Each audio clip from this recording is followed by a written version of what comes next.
How to connect Mevo to GameChanger. Your first step would be to open up the GameChanger app, select your team, and open the game or event. Then go ahead and tap on Go Live to start a new live stream. And then you can now choose an external camera by allowing your camera and mic permissions if prompted, and then select the external camera and proceed to select Mevo as your external camera. And then turn on your Mevo and make sure it's connected to a Wi-Fi or hotspot. And once that's done, confirm and go live by selecting the quality you'd like to use and who the audience is and if you're going to be sharing it with an opponent. And then just click on go live.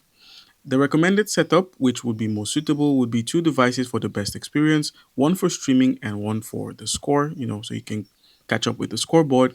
And then your best connection options would be a dedicated hotspot or portable router or a solid phone hotspot. Just make sure you have a strong signal and sufficient data. And then once you're done, just simply go live and enjoy your video.